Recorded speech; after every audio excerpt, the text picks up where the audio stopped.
Si hay algo que le podemos agradecer a este gobierno, es que Sí, nos da cosas para hablar todo el tiempo, todos los días. la clase de Economía 1 que nos está saliendo muy cara. Pero el problema es que hay uno que lo regula, que es el salario. A mí me flashó mucho. Toto está muy a la izquierda. Hola a todos, todas y todes. Estamos en esta nueva semana y voy a intentar hacer un pequeño resumen de lo que vamos a charlar hoy y me complementás, ¿te parece?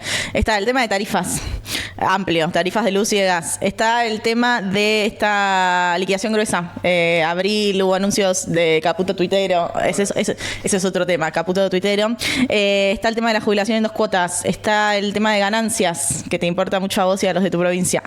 Y está el tema de la recaudación tributaria en el marco de la recesión profunda que estamos viviendo. ¿De qué me olvido? Y precios, que sale el viernes. Hay un montón de cosas. O sea, si hay algo que le podemos agradecer a este gobierno, Sí. nos da cosas para hablar todo el tiempo, todos los días. 3 horas estuvo hablando ayer Milei con Fantino. 3 horas. Yo no vi las 3 horas. No, yo ni lo miré, porque para mí es más importante mirar a Carlos Tangni los lunes a la noche que al presidente, obviamente. El militante. No, y también lo miré a Ale Berco en vez de mirar a Milei, así que... Ok. ¿no? Derecha, izquierda. Ok. Pero también habló Caputo el viernes y dijo cosas importantes para las semanas que se vienen. Caputo tuitero también reforzando algo que habló con Viale. Y bueno, también Milei haciendo cosas, ¿no? Sí. Por todos lados. Así que hay un montón de cosas, me parece. Hay mucho para hablar y sobre todo creo que en la parte económica, abril viene con ciertos cambios en relación al sendero. Lo charlábamos un poco la semana pasada, pero hay, no sé, o sea, obviamente que hay expectativa por el número de inflación que sale el viernes. A todo esto que salga el viernes es medio raro porque es como que sale el viernes a las 4 de la tarde. Comunicacionalmente, o sea, no quiero ponerme defensora de mis intereses, pero complicado el horario un viernes a las 4 de la tarde, ¿viste? El programa del INDEC. Y pero chicos, publiquen martes o miércoles, lo trabajamos en la semana. Trabajar el sábado. No quiero. Berti, ¿no? Como dice Berti, bueno, está todo el tema de trabajo infantil. No sé, hay muchas cosas para arrancar. ¿Con qué tema querés ¿Querés hablar de arrancar? inflación? No, que es como la agenda del gobierno es la inflación. O sea, Sí. incluso el propio Caputo se lo pone como agenda, Milei se lo puso como agenda. Milei habló, lo viste, ¿no? Lo del bot de inflación. Sí, a De ver, los precios. eso es terrible. Bueno, yo me imagino que todas las personas que tienen Twitter están al tanto de este tema porque fue muy precioso. Hay un montón de bots en Twitter que hablan justamente o recopilan información de páginas, que es algo bastante fácil de programar, digamos. Como que hay un punto donde es relativamente fácil para alguien que programa armar un bot. Y era un Jumbo bot que... medía los precios de Jumbo y que venía diciendo que había deflación en los precios, o sea que había caída en esos precios que recolectaban de las páginas de Jumbo. Primero lo usó Toto como fuente de información. Yo ni el viernes a la noche. Sí. O sea, lo que hace venía como trayendo, como parecía un trabajo un poco desarrollado, elaborado, como una tendencia marcada, que es lo que venía diciendo Caputo, y es que, por ejemplo, no sé, la segunda semana de marzo había dado 5%, 3, 4%, no importa, después la tercera dio 1, la cuarta dio 0, y ahora la primera semana había dado menos 5, una cosa así. Sí. Entonces los tipos decían, mirá cómo está bajando la inflación, hasta tenemos deflación esta última semana, dijo Caputo. Dijo Caputo, ministro de Economía, en una... ¿no? Sí, citando al bot, pero el ministro de Economía, o sea... Chicos, pueden llamar al INDEC, o sea, como tienen herramientas para ver relevamiento de precios, Secretaría de Comercio, digo, hay fuentes oficiales, ¿no?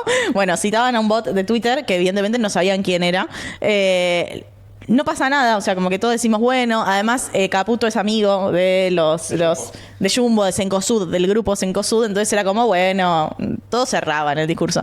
Y ayer cuando Milei lo trae de nuevo, esas citas sobre el Jumbo Bot, en este contexto donde parece que las agencias de información no importa, como decía Marra, Telam, no importa porque nos informamos por Twitter, bueno, efectivamente, nuestro presidente de la nación se informa por Twitter, cita ese Jumbo Bot y dice, sí, los precios están bajando, Alejandro, los precios están bajando. Poner la producción, el escroleo de la cuenta de Twitter mientras él hablaba, no, como si estuviésemos acá y se inserta la cuenta de Twitter y alguien scrolleando mostrando esta evolución que charlábamos diciendo. Claro, y él diciendo, bueno, esto es, vamos a destruir la inflación, vamos a cumplir el objetivo de este gobierno, y después sale la cuenta a decir, esto era un experimento social.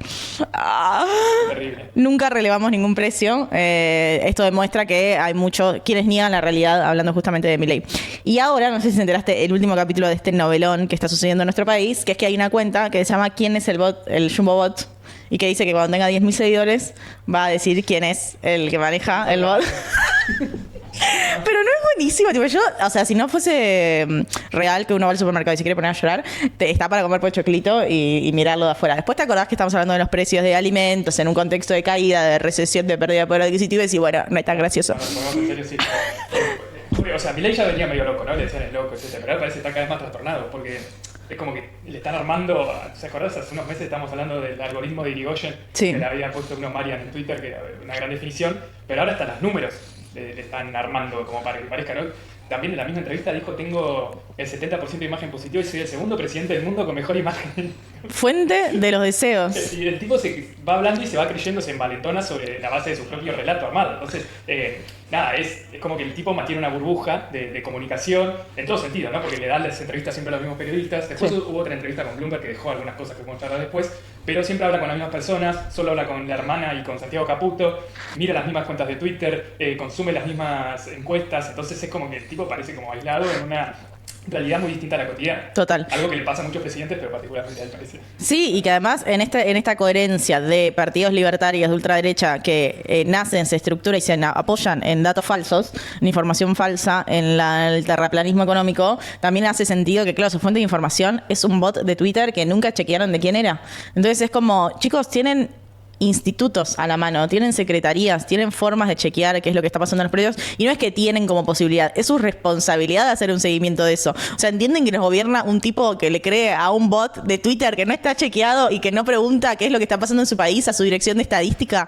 O sea, como es un delirio si nos ponemos a pensar, y una jugada maestra de quien sea el Jumbo Bot, porque no se tentó a decirlo el viernes, cuando Caputo lo dice en la entrevista, podría haber hecho, che, esto era un experimento social y hubiésemos todos también hecho esto, pero ya que lo diga el presidente de la nación y el escroleo de la página, como sin lugar a dudas lo que estaba mirando el presidente a la hora de tomar decisiones, hace que sea una jugada maestra. No sé quién sos, pero te felicito. El clip quedó espectacular, fue justo como tenía que quedar el clip para que lo recorté. Y fue el baiteo en su cancha, porque en realidad ellos son muy buenos en que, bueno, Cerimedo, las redes sociales, el ejército online y toda la boludez, y de repente se comieron alto garrón en su red social. Un bot de Twitter le hizo más daño a Milei y al gobierno que toda la oposición junta, más o menos, ¿no? O sea, Es terrible, pero sí. Claro, en términos de marcar la agenda pública, la discusión en la cancha de Milei, de la discusión en redes, la posverdad y todo eso, ¿no? Sobre lo que se planta, pero al parecer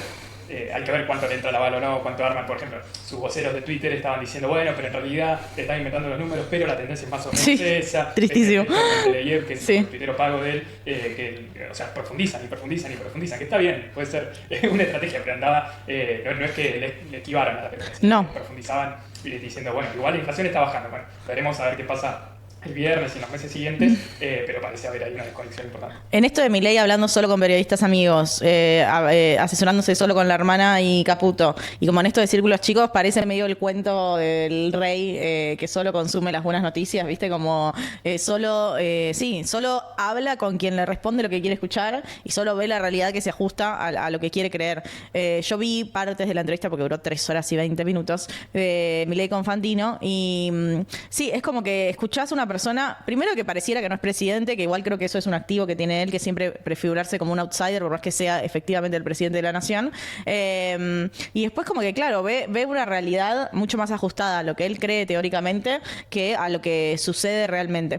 Y ahí creo que hay algo en relación a la inflación y a estos planes de Caputo, que en algún punto la euforia de los mercados financieros tiene que ver con que Caputo es el que está manejando la economía, más allá de la doctrina de Milei.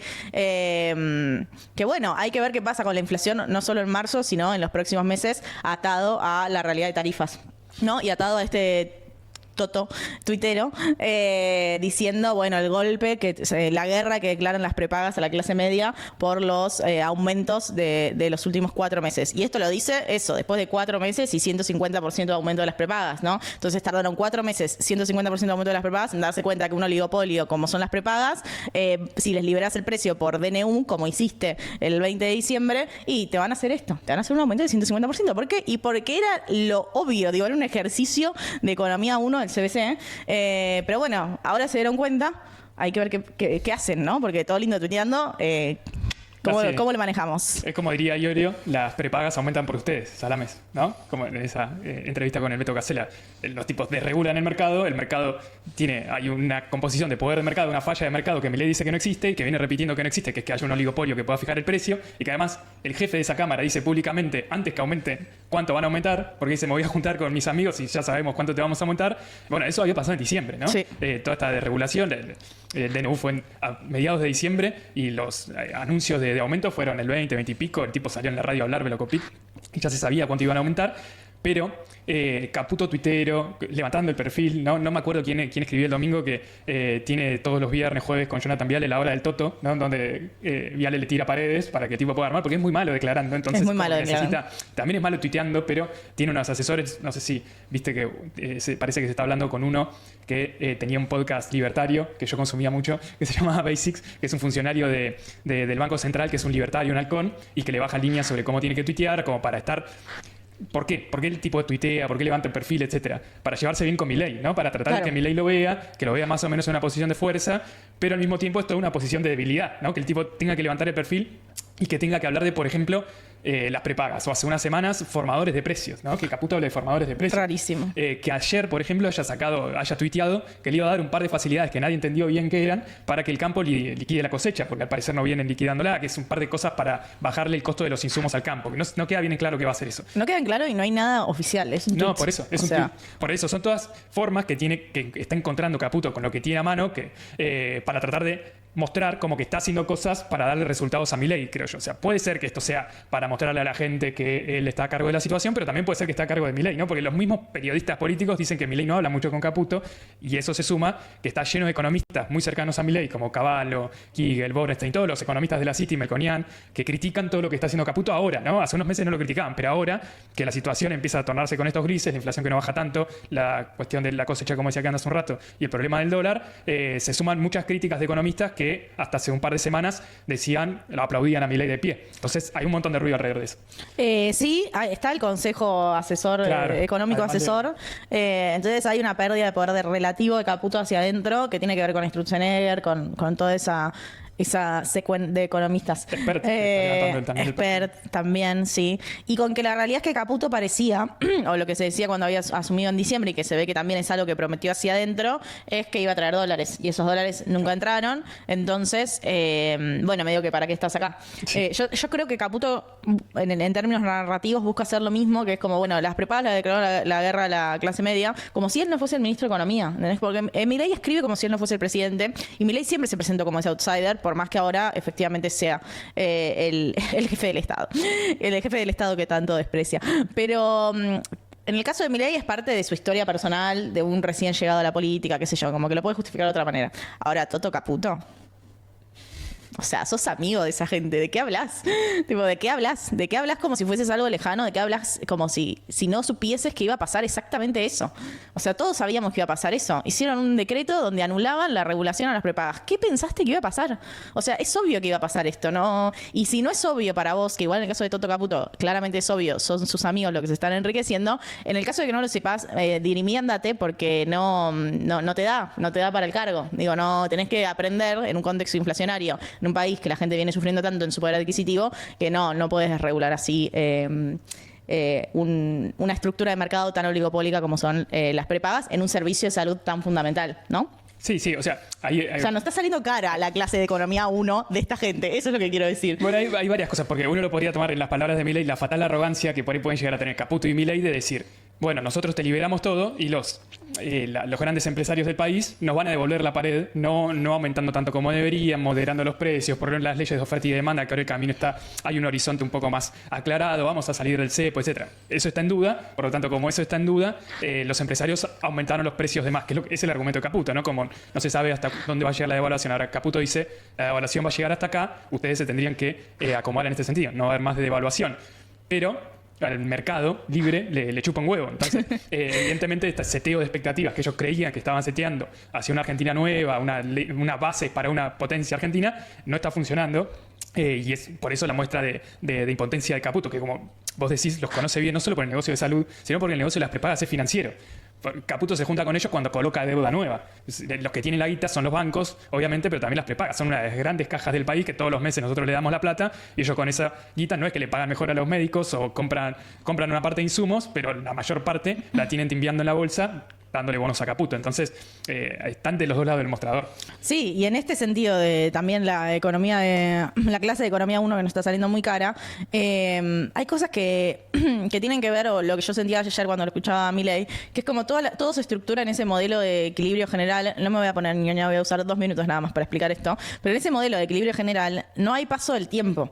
Entonces, él está dispuesto a todo con tal de que lo único que organice los precios de esta economía sean las fuerzas del mercado. Y las fuerzas del mercado son la oferta y la demanda. Ahora, ¿cómo se llega a ese equilibrio del mercado? Bueno, te puede dejar a la mitad de la población afuera, puede tardar 10 años o 35, como dice, y es muy poco político en términos de las necesidades humanas, y eso lo convierte en un planteo fantasioso. Por eso, la economía mainstream, no estoy hablando de la economía marxista o la economía feminista, la síntesis neoclásica keynesiana, lo descubrió hace casi 100 años esto de que no funcionaba solo. De hecho, lo descubrió antes la política económica con el plan Marshall, chicos. Entonces, lean un puto libro de historia, basta de Twitter, basta de creer que saben todo y que están redescubriendo la pólvora, porque en el medio la gente queda tirada. Entonces, nos está saliendo demasiado caro este experimento que ya sabemos que no funciona y que si incluso funcionara en sus propios términos, es muy excluyente en un país latinoamericano como el nuestro.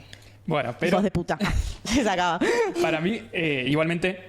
En parte es cierto, porque ellos, su planteo es ese, que las fuerzas del mercado van a llevar, si uno libera las fuerzas del mercado, los mercados van a tender al equilibrio y ven a la economía argentina como un gran mercado, ¿no? Dentro hay otros submercados. Ahora, es cierto, con el DNU de Sturzenegger, las distintas DNUs y la política económica activa de Caputo, tiende a eso, a desregular todos los precios de la economía. Pero el problema es que hay uno que lo regula, que es el salario. Total. El salario y el dólar. Y el dólar, claro, pero después de una devaluación del 58%.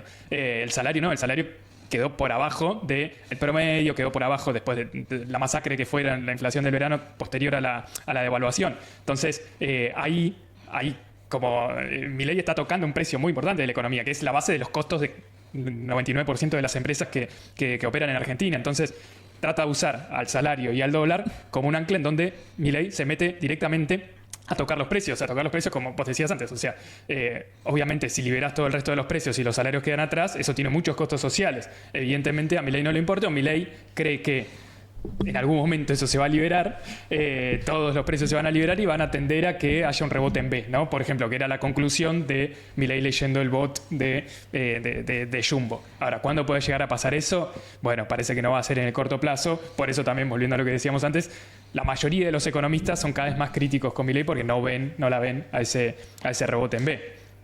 Es que yendo a la inflación, o sea, como al fenómeno que se supone que tienen que erradicar lo antes posible, o por lo menos era su bandera, claro. Que podemos hablar de que en realidad la bandera era directamente de una dolarización o de una competencia de monedas o lo que sea, pero que erradicara la inflación de un poco en la imagen de la convertibilidad después de la hiperinflación en los 90, o sea, apelando a ese recuerdo histórico, uno ve el proceso inflacionario en el que vivimos desde esta gestión, o sea, ves diciembre, enero, febrero, marzo, y ves que todos los aumentos que hubieron fueron aumentos principalmente de bienes y de bienes, o sea, de bienes, de alimentos, de medicamentos, y todos los aumentos, bueno, de prepagas, pero los aumentos de servicios regulados, o sea, los aumentos tarifarios, es lo que viene ahora. Entonces vos ya tenés un piso de inflación que te dice, no, tranqui, confía que va a desacelerarse. Sí, todo bien, pero vos ahora me clavaste un tarifazo que yo voy a tener que pagar en mayo. Entonces capaz vos lográs desacelerar esta inflación de bienes en un piso muy alto, porque incluso Caputo dice, sí, va a ser más o menos del 10% de la inflación.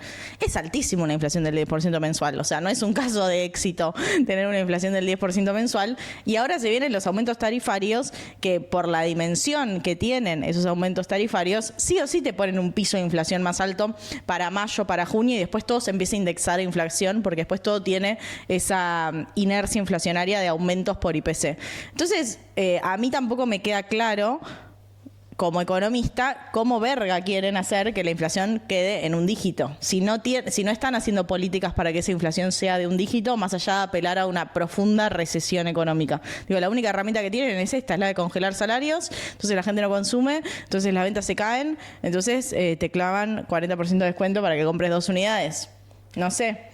Bueno, pero ese es el plan. O sea, bajar la inflación a partir de usar como ancla el salario y en menor medida el dólar. Va a llegar un momento que el dólar no va a ser más un ancla, porque esa sería la segunda etapa del plan, lo que Milei dice cuando levantan el cepo, pero el salario quedaría como el ancla.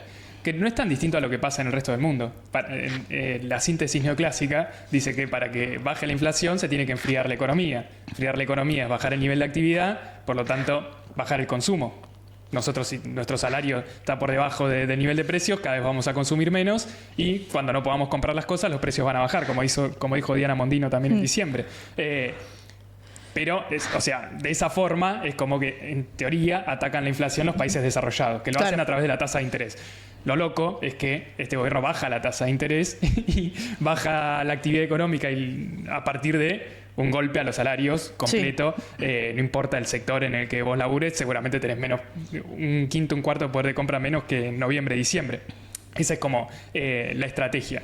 Pero que al mismo tiempo es insuficiente, ¿no? Porque es como vos decís, porque llega un momento en que la inflación puede bajar al 9, 8, 7%, pero ¿cómo se baja a partir de eso?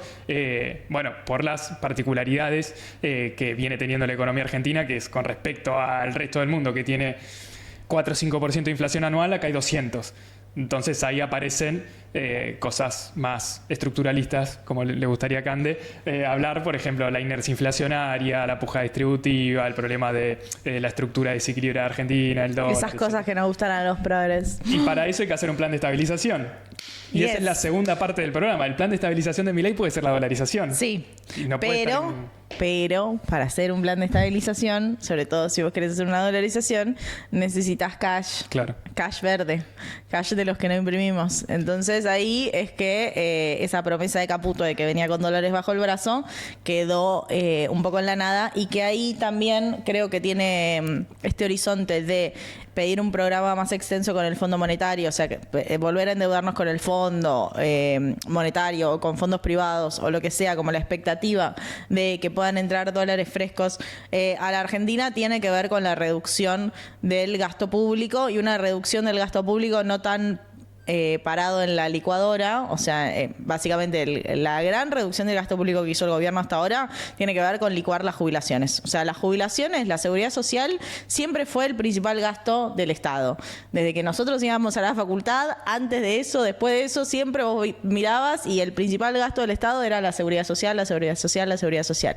Vos, desde enero entrás y el principal gasto es servicio del pago de intereses de la deuda. O sea, gastan más en pagar la deuda que lo que gastan en pagarle a nuestros jubilados. Entonces, ¿te volviste trosca? De repente. Tengo las dos caras. La consigna del frente izquierda. ¿Es esa? No está escrita así. Se las regalo. Con el kirchnerismo también lo era. Pero nunca fue más grande que la seguridad social. Entonces, lo que quiero decir es, esta licuación que vienen haciendo de las jubilaciones, que es la que le permite mostrar ese superávit fiscal, por ahí al mundo financiero dice, uy, sí, qué Caputo que consigue el superávit fiscal, no sé qué. Ahora, cualquier economista que ve eso dice, sí, hermano, todo bien, esto no se sostiene. O sea, vos necesitas motosierra para achicar esto. ¿Y de dónde viene la motosierra? Y bueno, de los subsidios energéticos. Entonces ahí vienen los tarifazos y ahí viene un costado que yo creo que querían posponer más tiempo, porque es el costado menos simpático del ajuste, porque en algún punto hay que hacernos cargo como sociedad que evidentemente la licuación de los jubilados no le importa a nadie. Es terrible. Pero digo, yo siento, a mí me importa, yo sigo el tema, pero siento que no le importa a nadie. O sea, los jubilados perdieron muchísimo. De hecho, hay un estudio de cifra de CTA que dice las jubilaciones van a quedar en este cambio de fórmula previsional como estaban en 2001. O sea, van a cobrar en términos reales lo mismo que en 2001, que fue la peor crisis de la que tenemos recuerdo generacionalmente y por lo menos de los últimos 30 años. Entonces, como a los jubilados evidentemente no le importan a nadie y ahora te pueden clavar una reforma provisional por decreto, que también es una locura y lo hemos charlado en su momento, bueno, hay que ver si no le importa a nadie de repente pagar 4 o 5 veces más de tarifa de luz o de tarifa de gas.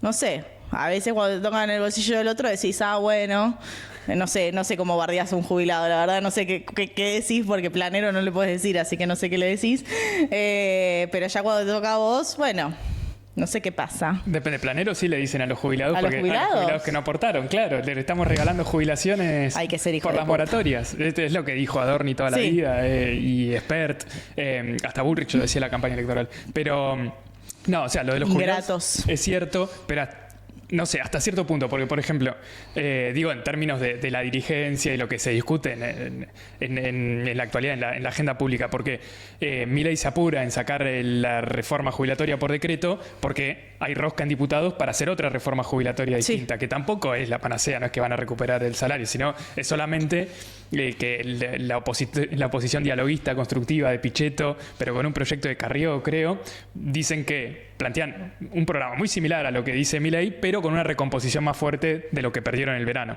Claro. Milei se apura en sacarlo por decreto porque ese proyecto estaba cerca de ser tratado, le bajaron la Nadie le va a sacar el poder de licuar a los jubilados. Claro, pero ahora, no sé, leía hoy que esto va cambiando todos los días, ¿no? Que en esa negociación con los diputados de la Libertad Avanza, con los diputados, para aprobar la ley bases, o por lo menos tratar la ley bases en estas próximas semanas, ese proyecto iba a estar incluido en la sesión, en cómo se llama, en el temario. Entonces hay que ver hasta qué punto no va a volver a estar en la agenda, digo, en este microclima que vivimos nosotros, lamentablemente, pero que es nuestro trabajo hacerlo.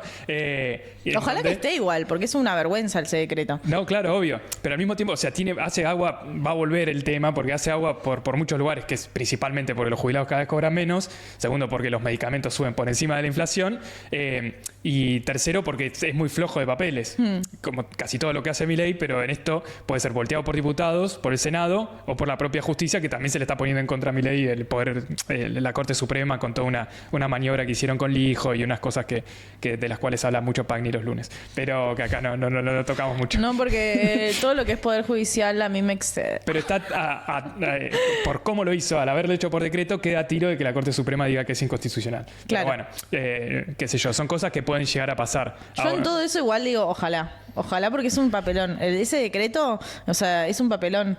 Y no puede ser que, digo, más allá de... Hubo una acampe de jubilados, creo que fue el jueves de la semana pasada, pero no puede ser que pasemos de un 2017, donde hubo una resistencia a la reforma previsional de Mauricio Macri, un montón de gente en la calle y enfrentamientos casi batalla campal con la policía y una represión feroz.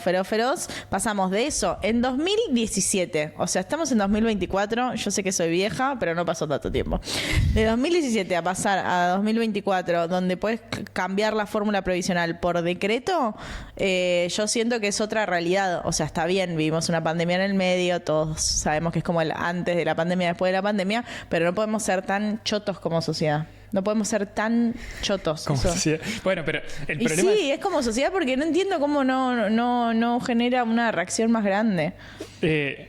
Sí. ¿Por qué? Porque en 2017 no fueron los jubilados los que fueron a movilizarse contra la reforma, sino que eran los trabajadores activos que sabían que después podía llegar a pasar. Bueno, acá pasa algo que es más allá de la particularidad de los jubilados, que es el desprestigio de las dirigencias sindicales, de las dirigencias políticas en general, que conocen ese desprestigio, y eso como que los frena para tratar de movilizar contra cosas que estén pasando. También al ser por decreto, ¿cómo haces para...? O sea, es distinto movilizar a donde se está tratando una ley, sí, eso es verdad, que a un decreto. Y además con un gobierno que saca decretos todos los días con cosas muy distintas y muy profundas. Pero es cierto, hay un estado de desmovilización en general. Jubilación en cuotas van a cobrar este mes. En cuotas. Eso no pasaba desde el 2001, no sé, hay como todas cosas muy feas. Que forma parte de una estrategia de gobierno de meter muchos proyectos, muchas cosas todo el tiempo y de desconcertar a la oposición en general o a la gente. Pero bueno, al mismo tiempo, el 24 de marzo se movilizaron cientos de miles de personas contra el gobierno en general también, ¿no? Porque más allá del ataque particular con los derechos humanos. Pero en términos del ajuste, es cierto que, bueno, eso... para hacerlo más sustentable, como le pide el FMI, retomando esto de la charla más macro, que está por un lado, ya no se puede seguir ajustando tanto a los jubilados, porque va a llegar a tener en algún momento, eso tiene un límite, por eso ahora está, es como que esa reforma por decreto lo que hace es congelarlas, ¿no? Como decía. Después está la quita de subsidios para tratar de hacerlo más sostenible, pero también el aumento de impuestos. Por ejemplo, que vuelva el impuesto a las ganancias y tratar de cobrar de forma anticipada bienes personales, que es algo que está en la ley bases. Bueno, pequeño cortecito para hacer doble clic en ganancias. Detengámonos en ganancias. Bueno. Gonza dijo algo muy polémico y lo cortamos. Me censuraron. Parece que, o sea, ahora se está relanzando en teoría, como veníamos charlando, que vuelve la ley bases, vuelve la discusión sobre la ley bases. Acá hubo algunas semanas donde nosotros tampoco sabíamos qué iba a pasar con ganancias, en general con la ley bases, pero particularmente con ganancias, porque, como dijo Cande cuando esto recién arrancó, hay varias provincias en donde ganancias es un tema muy sensible. Más sensible. Gonza representa una. Claro, sobre todo las provincias petroleras, o en el sur, pero no solo las provincias petroleras, sino son las provincias patagónicas, más Córdoba y Santa Fe, que en general tienen un nivel de salarios poco superior, sobre todo por los sectores, ¿no? El campo, el agro, los puertos en Rosario, etc. Entonces, ahí hubo una negociación, parece que en un principio el proyecto original decía que el nuevo piso de ganancias iba a ser 1.200.000, más o menos. Fue como una negociación en los medios de comunicación, porque Franco decía, bueno... Con Majul en el medio. Claro, fue una negociación. Majul fue el que definió el mínimo no imponible, porque primero fue, 1,2 millones. Todos tipo, ¿qué? No sé qué, que hay inflación, que es la misma base, que bla. Después fue, entre 1,5 y 2 millones. Y ahora es 1,8. Así que evidentemente esa negociación a lo que llegó fue que no paguen ganancias quienes ganan menos de 1.800.000 pesos y empiecen a pagar quienes ganan más de eso. Todavía no se conoce bien porque también hablaron de un sistema de alícuotas más progresivo. Bueno... Y que se actualizaría por IPC todos los meses o trimestralmente, tampoco entendí eso. Sí, no sé si todos los meses, no sé si creo que trimestral. Claro, pero sería con otro tipo de alícuotas y cambiaría el nombre, algo así. Ingreso a los impuestos a los ingresos personales, que eso me duele profundamente porque vos votarías con las dos manos. Decí la verdad. Porque yo siempre estuve a favor de pensar un ingreso déjame justificar. Un impuesto de ingresos personales que tuviese un esquema muy progresivo de alícuotas. ¿Para qué? Bueno, para también empezar a generar una conciencia tributaria. Entonces vos, por más que ganes muy poquito, aportás muy poquito. Y el que gana un montón, aporta más. O sea, como que sea muy justo, muy equitativo en términos de las escalas. Si vos pensás bien las escalas, yo estoy a favor de eso. Ahora, en este contexto, donde esa reversión de ganancias es simplemente para poder mostrar un superávit fiscal, para que el fondo nos vuelva a endeudar en dólares, y no, la verdad que no soy boluda. No es que estoy a favor de las cosas en abstracto. El contexto es muy importante, ¿no? Es muy importante. Claro, habría que avisarle a Guzmán, que hace un par de meses hizo un hilo de Twitter diciendo que estaba a favor de la vuelta del impuesto a las ganancias porque era más progresivo que antes. A veces los economistas es como que siento que nos olvidamos de eso, es como que nos enamoramos de la herramienta, ¿viste? Como, se llama impuesto a los ingresos personales, pecata. Claro. No, pará, pensalo, pará, no. Sí, va a aparecer el estudio en Fundar justificando por qué tiene que aparecer por qué está bien, ¿no? Claro que en el contexto, por ejemplo, ¿por qué se hace? Como decía Cante, es explícitamente un pedido del fondo, ¿no? En los propios artículos, en los comentarios que hace el fondo y sugerencias para los gobiernos, dice que tiene que volver el impuesto y de esa forma está explicitado ingresos personales porque se perdió una buena parte de la recaudación, el impuesto es progresivo y por lo tanto tendría que volver, entre otras medidas para hacer el ajuste más sostenible, ¿no? Como dijo Valdés, que es el representante para el hemisferio sur, del Fondo Monetario, es el encargado para Argentina del fondo, cuando vino acá dijo: hay que discutir la calidad del ajuste, no la cantidad, porque está bien, hay que seguir ajustando, pero hay que discutir la calidad. O sea, si vos volvés a poner un impuesto, es más estable en el tiempo. Sí, y acá quiero ir a este doble clic de ganancias, donde también cuando vos tenés un ataque así tan directo a tus ingresos, hablo de la gente que paga ganancias, que obviamente no es el mayor porcentaje de la población en Argentina, pero sí es un porcentaje de la población que trabaja registradamente en este contexto inflacionario y en este contexto de pérdida de poder adquisitivo. Por más que vos ganes 2 palos, tus 2 palos te sirven para menos de lo que te servía hace un año ganar o tener esa escala laboral. Entonces, en ese contexto, cuando vienen directamente por tu salario, porque vos nominalmente vas a empezar a ganar menos, o sea, en un contexto inflacionario vas a ir a cobrar tu sueldo y vas a ganar menos que el mes anterior. Bueno, ojo cómo reacciona la gente. Claro. Ojo que tal vez la CGT se despierte. ¿Quién sabe? Hay un ejemplo concreto que lo dio el propio Caputo esta semana, porque conjuga todo lo que venimos charlando hasta ahora y probablemente lo que siga pasando, que es el caso de camioneros.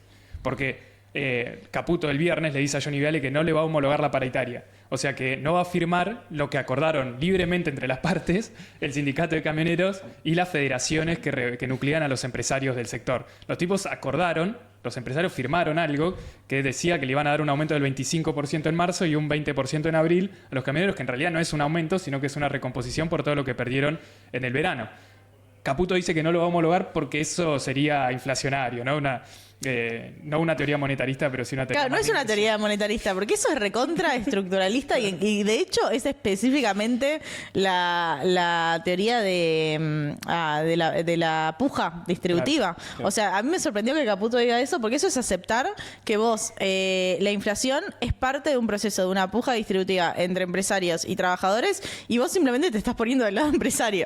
Pero la teoría es la misma. O sea, como que a mí me flashó mucho. Toto está muy, muy a la izquierda al final. O sea, está formadores de precios, puja distributiva, prepagas declarando la guerra. En cualquier momento te salta el Che Guevara. ¿Qué pasó, Totis? Sí, o vuelve con la ley de góndolas, algo así. ¿Te imaginas? La ley de abastecimiento. Anoche había un grafe o sea, igual ojalá. O sea, yo todo esto, ojalá, porque quiero que las cosas mejoren. Ayer la gráfica de C5N decía Guillote Caputo. Con los precios. Estaba Caputo con el Guillote. Guillote Caputo me fascina. Guillote de Moreno. Y le hice un screen y se la mandó un amigo.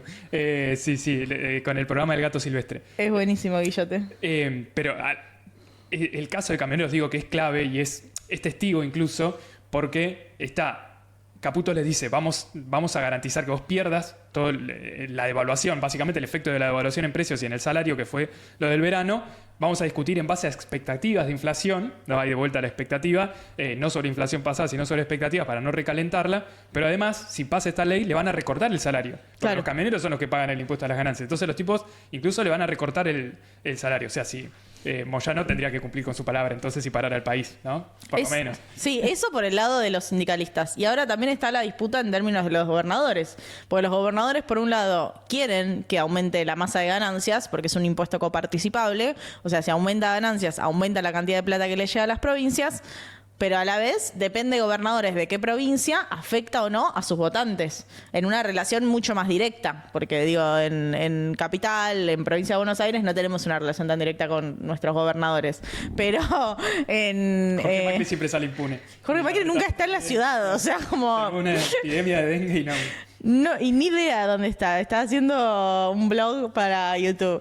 En Italia, ¿viste? Como visitando ahí al Papa. Bueno, el punto es, en esto, las provincias del sur y las provincias donde gran parte de sus trabajadores pagan impuesto a las ganancias, Córdoba, Santa Fe, Chubut, Neuquén y tal. Bueno, ahí es como, che, ¿vos vas a votar a favor de que a mí me recorten el salario? Ojo.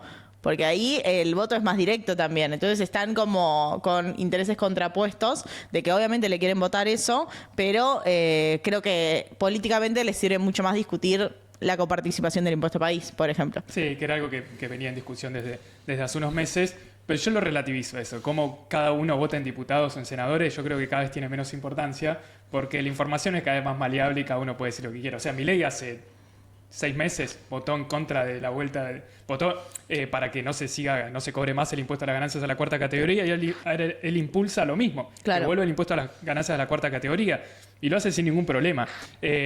Eso entre muchas otras cosas. Y con los dos brazos. Claro, entre muchas otras cosas que Milei hizo, y ahora va a ser completamente lo contrario, bien casta, ¿no? Eso es algo... pero de la política tradicional. Pero por ahora a Milei no le entran las balas, eso no le molesta. O sea, en términos de la opinión pública, no parece haber mucha gente molesta con Milei por eso, salvo el momento por ahí cuando se empieza a cobrar, a ver a quién le echa la culpa a la gente.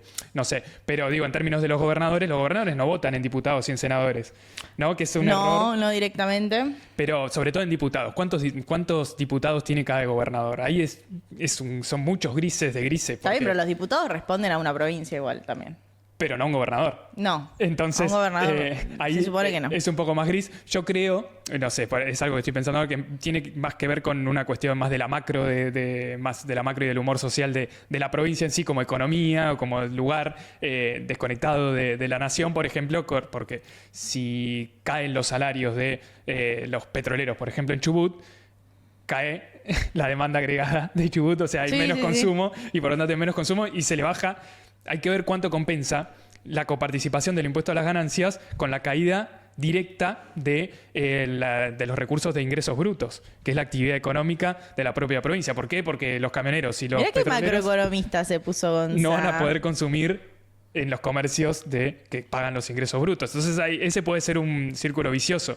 Por eso hay diferencias entre las provincias, porque las provincias del norte dicen a mí no me afecta en nada porque mi salario es bajo, Claro. entonces nadie va a pagar impuestos a las ganancias en mi provincia, salvo algunas personas. No, y les interesa mucho más el recurso coparticipable que Claro. lo que puedan perder de ingresos brutos por la recesión. Ahora, ¿cómo tu política es simplemente profundizar la recesión? Y ahí otra cosa que a mí me gustaría que no nos cueste tanta guita que aprendan, porque creo que hay muchos que ya lo sabemos, que es que hay un círculo vicioso. Esto se aprendió en la economía con el crack del 29. Pero repasemos. Hay un círculo vicioso entre que vos generás una recesión, esa recesión te genera una caída de la recaudación, en el mismo sentido que decía Gonza, pero pensémoslo a nivel nacional, con la caída de las ventas. Entonces cae la recaudación ¿de qué? Del IVA. El IVA es el principal impuesto que recauda la Caja Nacional. Y en esa caída de la recaudación hace que sea más lejos conseguir ese equilibrio fiscal, o en el caso de estos lunáticos, un superávit fiscal, o sea que directamente sobre plata para pagar deuda. Entonces, en ese camino, vos volvés a profundizar esa recesión con el recorte fiscal, te vuelve a caer la recaudación y así hasta el séptimo círculo de Dante. Entonces, seguir apostando a la recesión también te come la cola en ese objetivo último que tienen de conseguir un déficit fiscal y en el medio, nosotros sin poder consumir y nosotros que estamos a 9 de abril, yo ya estoy endeudada. O sea, no solo es mi fin de mes, sino que ya estoy en rojo. Sé que no es mi situación únicamente, sino que es la situación de varios y de varias. Entonces es como, bueno, no sé qué tan sostenible es, no solo en términos de humor social, sino en términos macroeconómicos. Claro, porque ahí hay dos cosas, ¿no? Una es el consumo que cae, por lo tanto, ese es el círculo vicioso de que si cae el consumo, la estructura tributaria argentina depende mucho del consumo por el IVA, es casi un tercio de la recaudación total a nivel nacional, entonces eso genera que sea más insostenible el ajuste, ¿no? Que es lo que venimos charlando desde que arrancamos, las dudas sobre cuán sostenible es el ajuste de Milei. Entonces, para suplir eso, aparece el impuesto a las ganancias, aparece el recorte a los subsidios y empiezan las dudas sobre qué más puede llegar a recortar, qué otros impuestos puede llegar a aumentar acá en los próximos meses, porque ahí, se ve la insostenibilidad del ajuste. Sobre todo si quiere salir del cepo y sacar el impuesto país, que superó... Yo eso lo veo muy difícil, lo veo muy promesa de los 35 años, porque realmente, o sea, lo que te más o menos solventa la caja tributaria hoy en día es el impuesto país. O sea, es una locura pensar en esta situación, más allá de las brechas cambiarias, en esta caja, con esta recesión, sin el impuesto país... No se sostiene. O sea, porque el impuesto país no es solo el de la compra, también está el impuesto país que subieron ellos a las importaciones. Entonces, liberar y sacar esa caja del Estado, que viene siendo la única que aumenta en términos reales, yo no la veo. O sea, te estás tirando un tiro en el pie, pero fuertísimo. Claro, pero eso es porque no la ves, justamente. No la veo. Para verla, hay que ver desde qué lado puede venir la reactivación en B que dice Milei. Está bien, pero el impuesto al cheque también lo pusieron ellos y después no lo sacaron más. O sea, por favor, no van a sacar el impuesto país. Chicos, ¿cómo hacen para sacar el impuesto país? Se quedan sin caja, real. Pero puede ser eso transitoriamente, durante algunos meses hasta que lleguen las inversiones y se empieza a recuperar El segundo semestre, la lluvia de inversiones. Bueno, puede ser algo así. Los brotes verdes. O sea, un revival.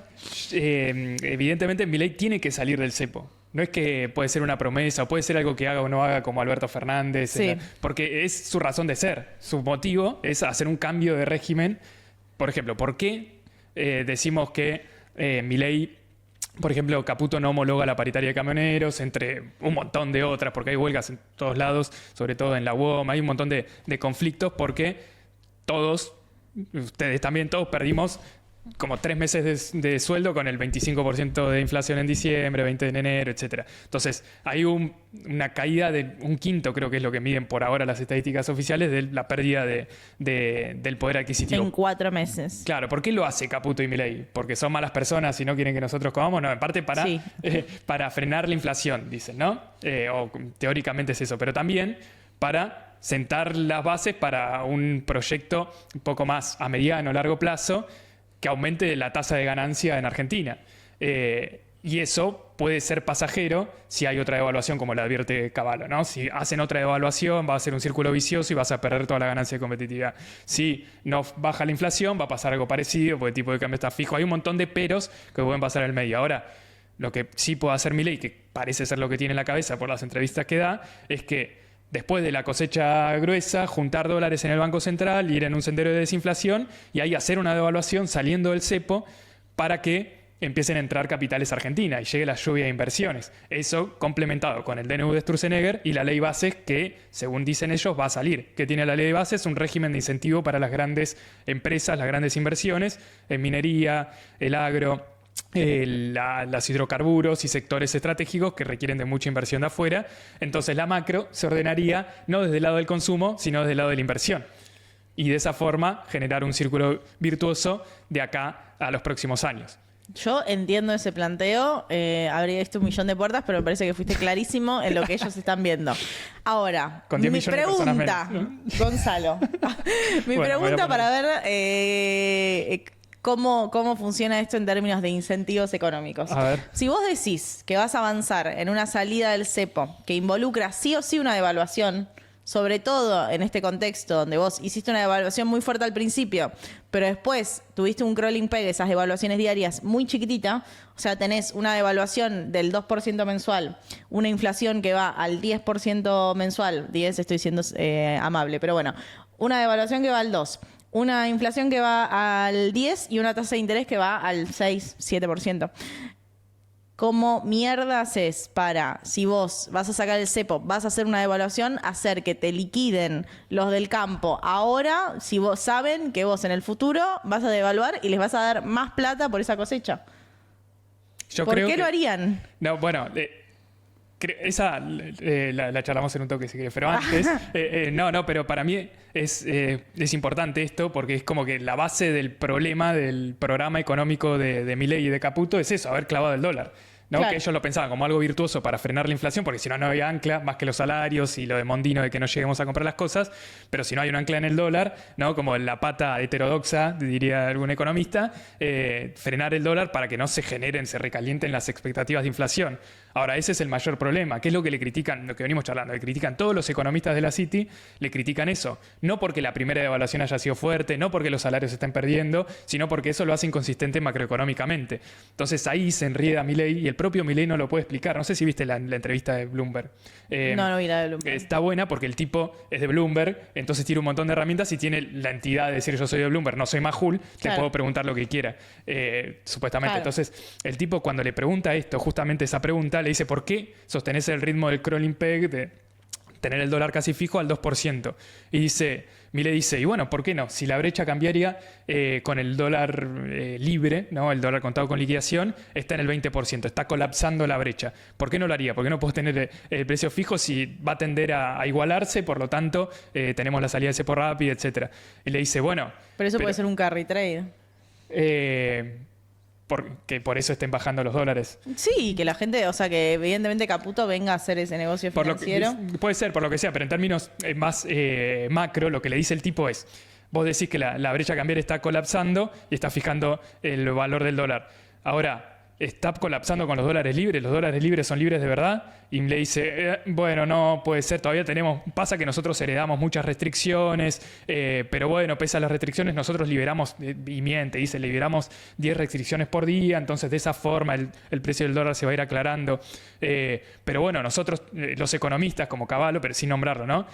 Creen poder decirnos cuál es el valor del dólar. Nosotros, eso es de la fatal arrogancia de Hayek, etc. Entonces el tipo de Bloomberg le dice, pero vos estás fijando el valor del dólar en 800.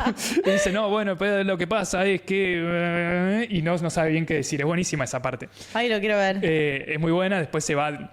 la tira fuera, ¿no? Y se pone a hablar de teoría económica, pero como que esas dos repreguntas muestran esa principal inconsistencia. ¿Qué pasa con el precio del dólar y si va a haber liquidación o no? ¿Y cuál va a ser el precio del dólar? ¿Cuál va a ser el próximo plan del gobierno? Que es el principal problema que tienen y que están discutiendo en on y en off todos los economistas con sus consultoras y toda la rosca. Sí, y ahí una crítica al mundo de los economistas, que es como los que ven la economía real y los que ven la economía financiera. Y uno que ve la economía financiera te dice, pero no importa porque la brecha está en el menos del 20%, entonces lo pueden liberar mañana y los dólares no se van a disparar.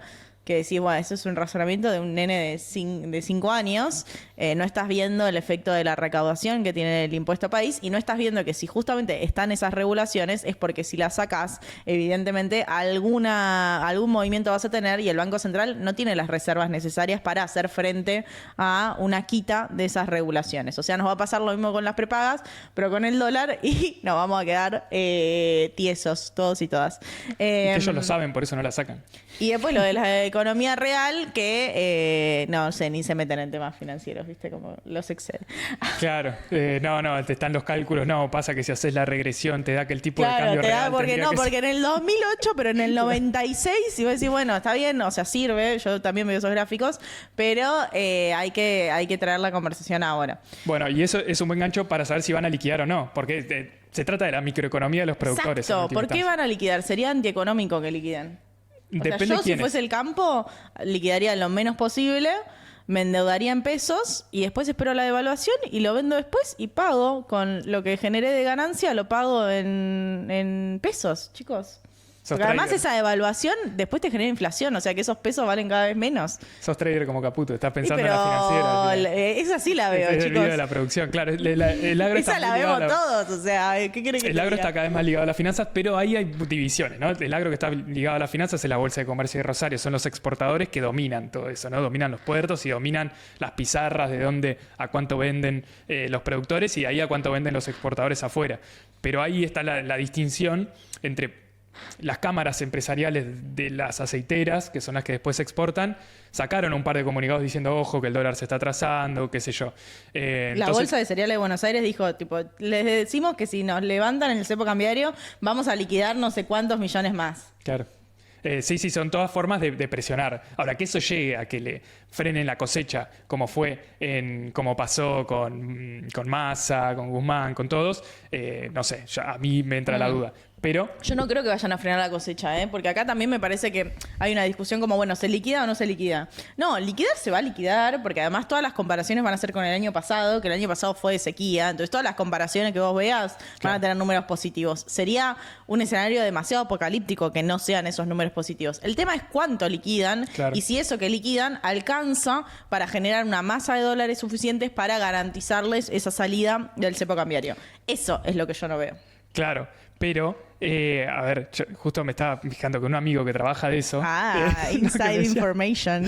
Que tiene, que los productores, como vos decías, si vos haces la cuenta financiera, más o menos da eso. Hay que endeudarse en pesos para después patear la cosecha. Total, la cosecha la vendés en dólares. Está más baja la tasa de interés. Pero justo mi amigo me dice que con respecto a la producción, los productores, en términos generales, como el agregado, están endeudados en un 42% de los niveles de producción. O sea que es un nivel históricamente alto, porque el año pasado hubo sequía, entonces los tipos se tuvieron que endeudar sí o sí para tratar de sostenerse. Entonces ahora tienen que pagar esa deuda. Entonces, en principio, antes de endeudarse, tienen que pagar la deuda anterior. Entonces, como que de eso, y Caputo evidentemente también lo sabe, una parte va a tener que ser liquidada sí o sí, tanto para pagar la deuda como para pagar fertilizantes, los costos, etcétera, que subieron. Claro. ¿No? Entonces, todo eso subió por la propia macro y también por la acción del gobierno de haber subido el impuesto país y generar ese desbalance tan importante. Entonces está lleno de factores que hacen a la rentabilidad de los productores, pero también después hay que ver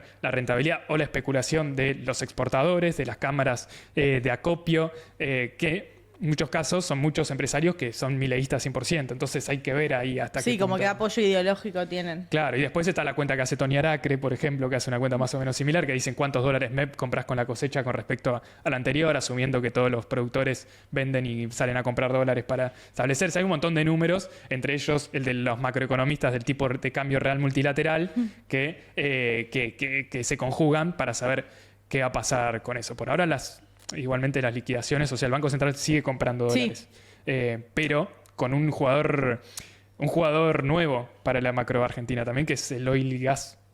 Hay ventas de barriles de petróleo al exterior históricamente altos. Vienen liquidando mucha guita en el comercio exterior, en la rueda del mercado, a niveles parecidos a los del agro en otro momento, cuando no hay cosecha gruesa, que le está ayudando mucho al gobierno en base a la liberación de los precios de las naftas y eso. Adhiero. Lo que sí, como en este esquema, está claro que como mantienen la devaluación diaria en ese 2%, a vos te conviene liquidar lo antes posible para que te den la cantidad de pesos ahora y vos lo pases al dólar MEP en la cuenta esta de Tony Aracre, ¿no? Siempre oficialista, Tony. Siempre, que hijo de puta. Yo nunca confío en él, quiero que... Hoy a la mañana hizo un hilo diciendo por qué estaba bien que no homologuen las paritarias. Ay, no, igual la cantidad de halagos que tiene que dar para que le den un cargo, tipo, ya está, denle un cargo, listo, evidentemente es lo que necesita. Pero está bien, el Jabo no se lo va a dar. El Jabo es anticasta, ¿cómo se la va a dar al Tony?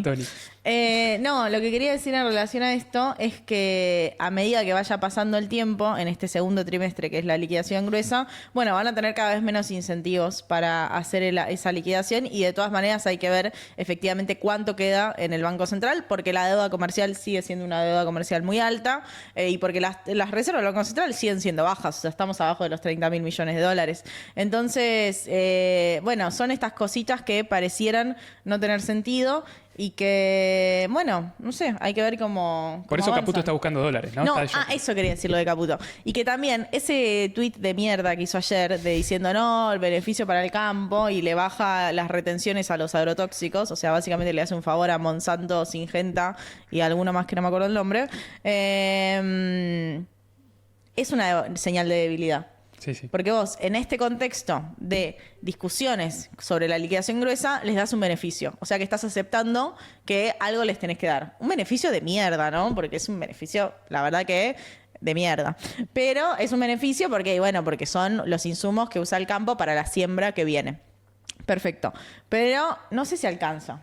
Y yo, el campo, no sé si es tan ideológico el campo, hay que ver. Tal vez sí lo sea, pero para mí son bastante forros. El tema depende de qué sector del campo. Que uno tiende a pensar que el campo es uno solo, pero están los productores, están los exportadores, hay grandes jugadores del campo. Bueno, pero los que importan son los exportadores en estos términos. Sí, pero si nadie le vende la cosecha a los exportadores, los exportadores tienen granos, pero no sí, todos. Pero en algún punto los productores son los que más obligados a vender están por lo de las deudas. Claro. Porque son más chicos y porque no tienen la espalda suficiente. Sí. Los que te pueden torcer son los que tienen espalda, obvio. Que son los exportadores. Claro. Entonces yo ahí no sé si, o sea, liquidar todo, seguro que no van a liquidar todo. Hay que ver cuánto. Y si no hay algo que les estén dando por debajo de la mesa, ¿pero qué es? O sea, porque la verdad que esto de bajar las retenciones por un tuit para los insumos de Monsanto y Syngenta, no sé, chicos, si alcanza. Me parece poco. No, hay que ver qué les dan, porque capaz que están empujando para... ¿Cómo lo destrabó Guzmán en 2020, fines de 2020? Le hizo una rebaja temporal de retenciones, que es una forma de hacer una devaluación rápida. Sí. ¿Cómo lo hizo Massa en 2021, 2022? No, 2022. Y por ahí tenés al fondo diciéndote mi déficit fiscal. Bueno, pero vos le podés presentar, típico de economista, de consultor, una proyección diciendo si liquidan más, en realidad la macro de la recaudación crece. Sí. Por cómo planteas escenarios. No des ideas.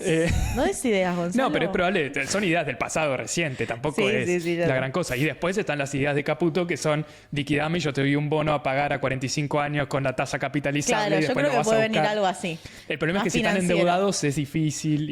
Y bueno, hay que ver qué pasa. ¿Qué se le ofrece también a los grandes exportadores? Que bueno, después son los que manejan realmente el negocio.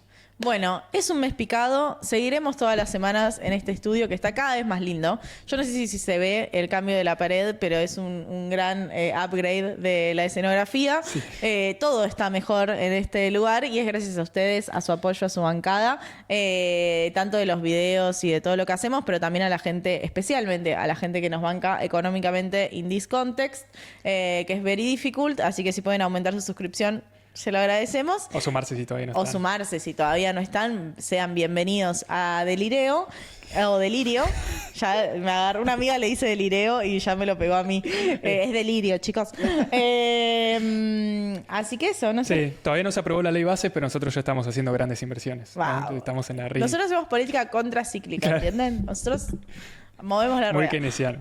Muy keynesianos. Así bueno, que eso. Nos vemos la semana que viene. Y pronto en algún stream de Delirio con Fer, así no se olvidan de... Si ustedes quieren. ¿No? Si ustedes quieren. Nos dicen si ustedes quieren. Si no quieren, lo fletamos, no pasa nada. Bueno, nos vemos el martes que viene. Chau, chis. Chao.